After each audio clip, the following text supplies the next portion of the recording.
Hello, everyone. We'll wait a few minutes for some to arrive. It's about 12:28.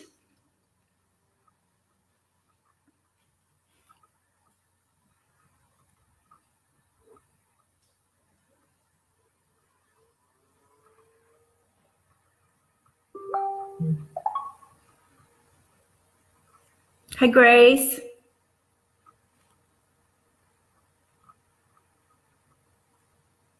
I see you joined.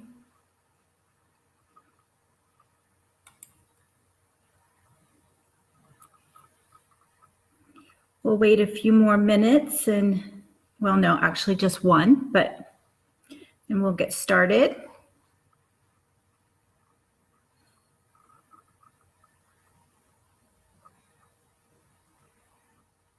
Hi, Shannon.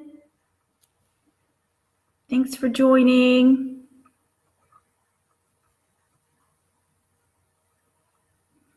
Is everyone getting ready for Christmas or the holidays?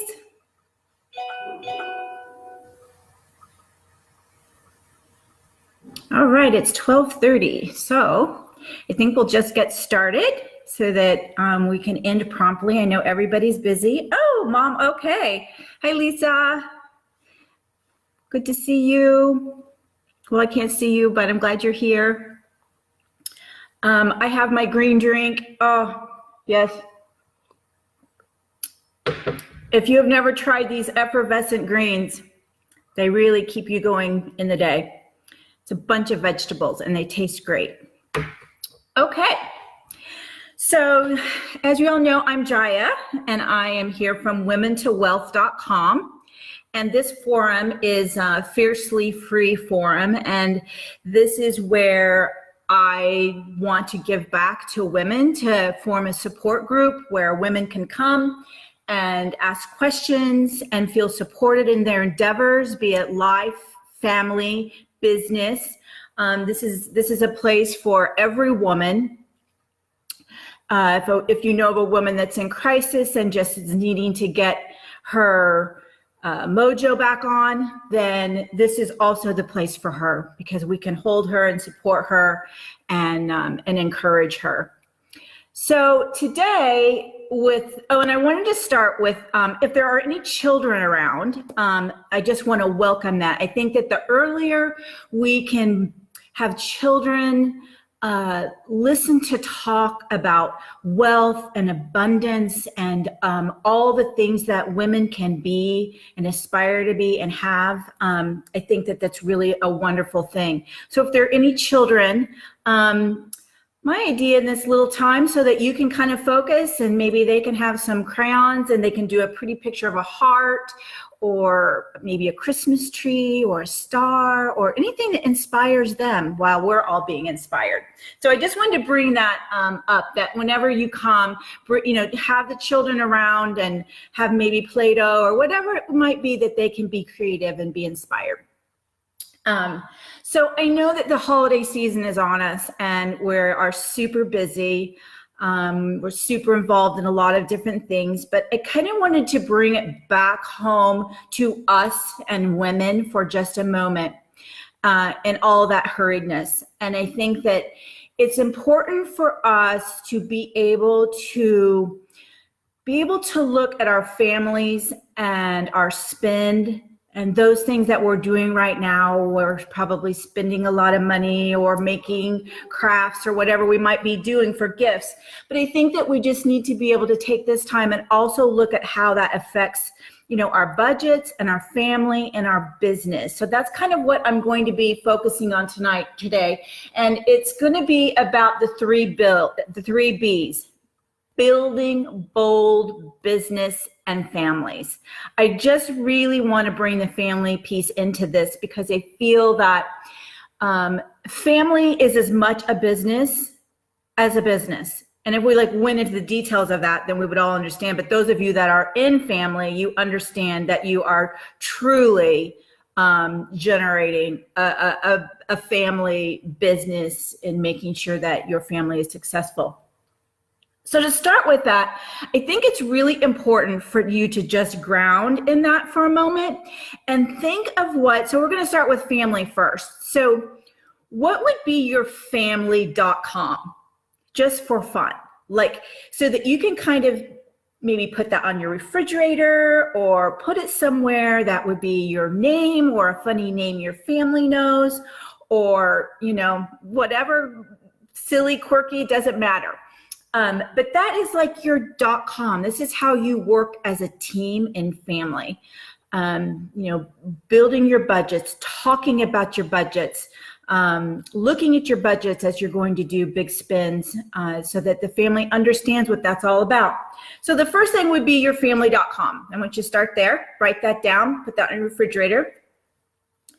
And for obviously online businesses, that would be just your .com or your incorporated name. So, just make sure that that's really clear. Brick and mortar, same thing, your business name. Just put a significant marker so that you know that this is your business hat, your family business hat. And that means that you have that marker clear, so that what happens oftentimes when you're building business and you're building family is that oftentimes someone doesn't know when to not interrupt or to give you the space that you need. And if you've set that boundary out and that marker is in plain view, clear view, then everyone knows, oh, Mom has her business hat on right now. Mom is in family planning mode, that kind of thing. If you set those boundaries, people are really, really happy to honor them. So this is why I'm talking about this marker.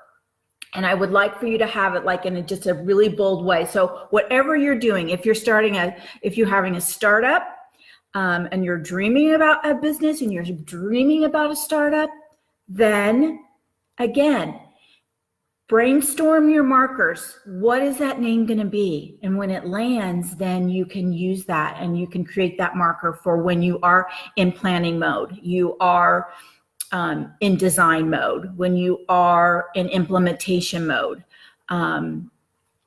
That kind of thing. So I hope that kind of helps, because I definitely feel in families, those boundaries are really hard. But if you set that marker, you will be surprised that they will know exactly where you're at, what you're doing, and what you need. You could even say, when this marker's out, I need this many minutes, that kind of thing.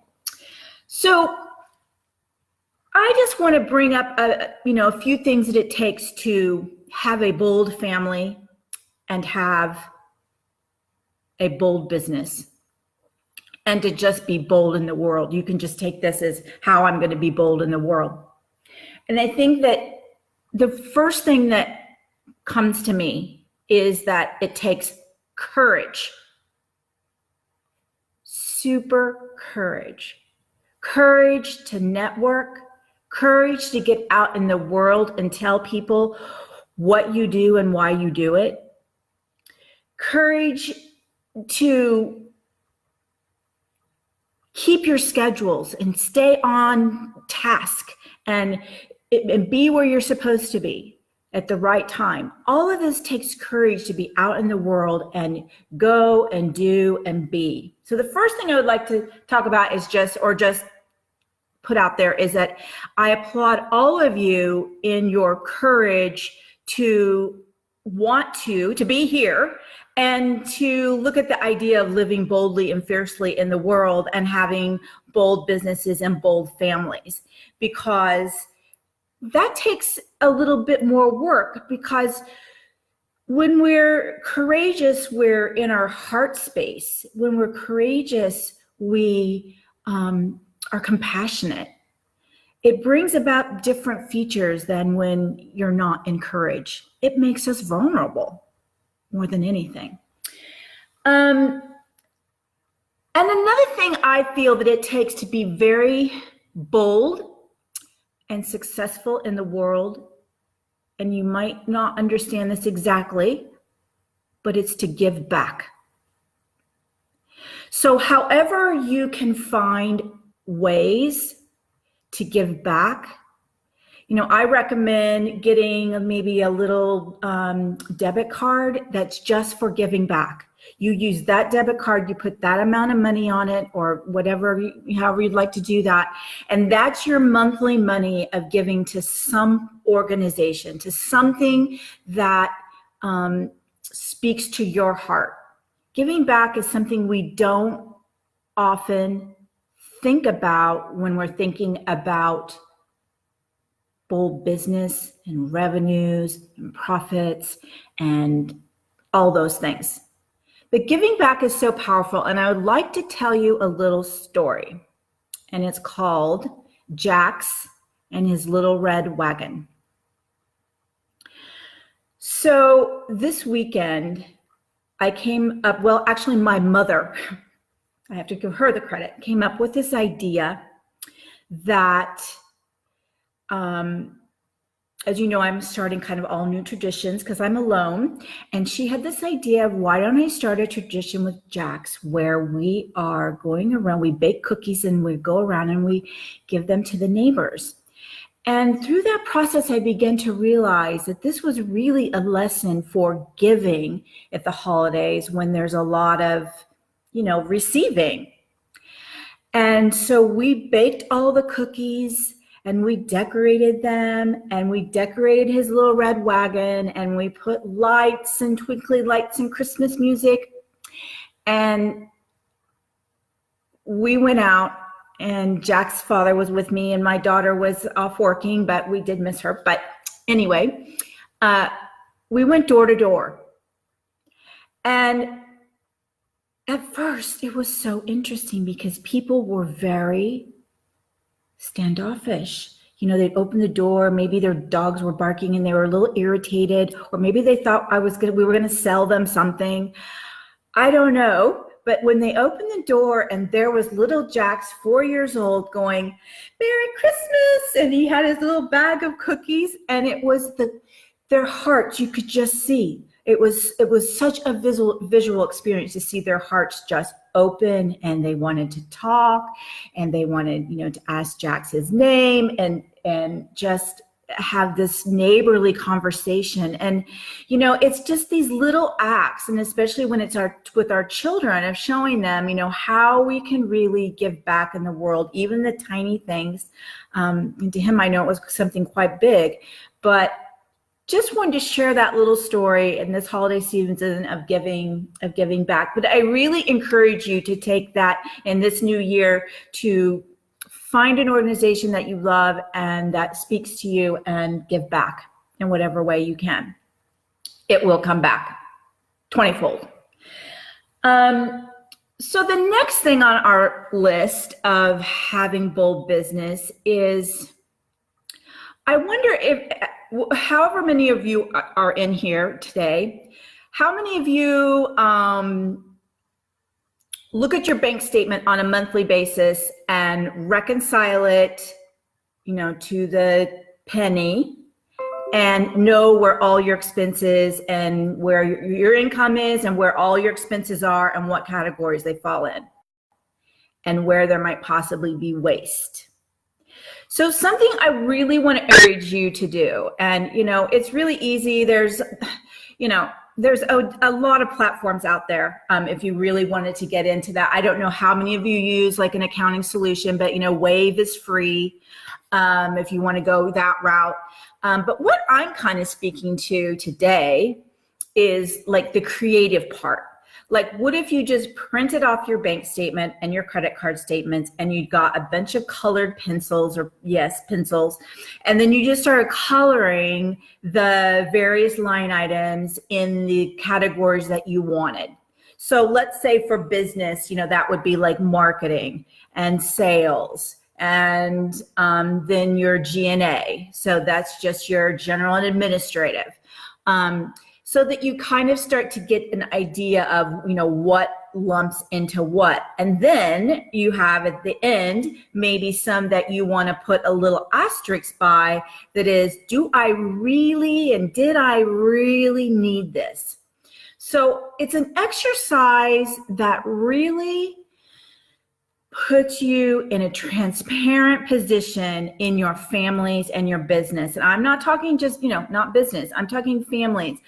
I really encourage you to print off your bank statements and your credit card statements and find a way to look at them and make sense of what your spend was. Make sense of what your revenue was. If that was just income, whatever income you are deriving from salary to whatever you're doing or selling or whatever your business is. And kind of do the same thing with your income. But with your income, I'd like you to, and if you're a business, I'd like you to categorize it in high to low sales. So that you can look at several things. Here's what I really want you to look at in your income. Where is your largest dollar coming from? And what does your heart tell you when you look at that largest client or that largest dollar amount? And rate it. So however many revenue streams you have, or categories of revenue, or clients you have, I want you to put them in order, and then I want you to rate on a 1 to how many you have scale, high to low, how earning that money feels to your heart. Was that client easy? Was that client difficult? What happened in that process? Was it successful? And in doing that little exercise, you almost do an audit, a self-audit on your income. Where did you waste time? Where did you spend a lot of time where possibly you shouldn't have? It gives you a way to just look at your past month, where your revenue came from. And if you have a job and you're working full time, do the same thing. Take a look at that paycheck and look at what that past month, or 2 paychecks, whatever you have in a month, and just look at what earning that revenue, how did your heart feel while earning that revenue? Were you happy? Were you inspired? Were you energetic? Did you feel of service in the world? Did you feel your impact was really important? This exercise allows us to just self-audit on where we are in our life. And if some of those areas weren't fulfilling and you weren't inspired, it allows you to start filling it up with areas that do inspire you and do make you feel like you're giving impact in the world and that you are creating a legacy. And creating a legacy is just about sharing with other people something that's really profound to you, because that's sharing like a legacy thought, a legacy anything. It doesn't have to be this big grandiose idea. Legacy is just about, in that month, what did you share? How did you inspire others? And I think it's really interesting to journal about that, because it kind of just all gets lost. And sometimes when something really traumatic hits us, we forget all that good. We're lost right there in that moment of this trauma, and we forget all the good that happened in our month. But if we have it written down, we'll know. The last thing is, do you know your break even? So this is a big one. And I just want to know if you possibly know your break even point in your life. If not, I would love for you, if you want to know more about break even, if you want to know what that means, how do you get there? If you don't know your break even in life, whether it's in family or business, you're kind of just living on a teeter-totter. It can go either way. But when you know you break even, you know where you need to go. You're setting that intention, because anything beyond break even is profit. So if any of you want to know any more about break even, I've got spreadsheets. I can give you anything you would like to help you find that break even in your life, whether it's your family or your business. And that's about it that I have today. I have one big one. I'm going to hold it off for another talk. I'm going to hold it off for, do you know your difference between cash flow and your profit and loss statement?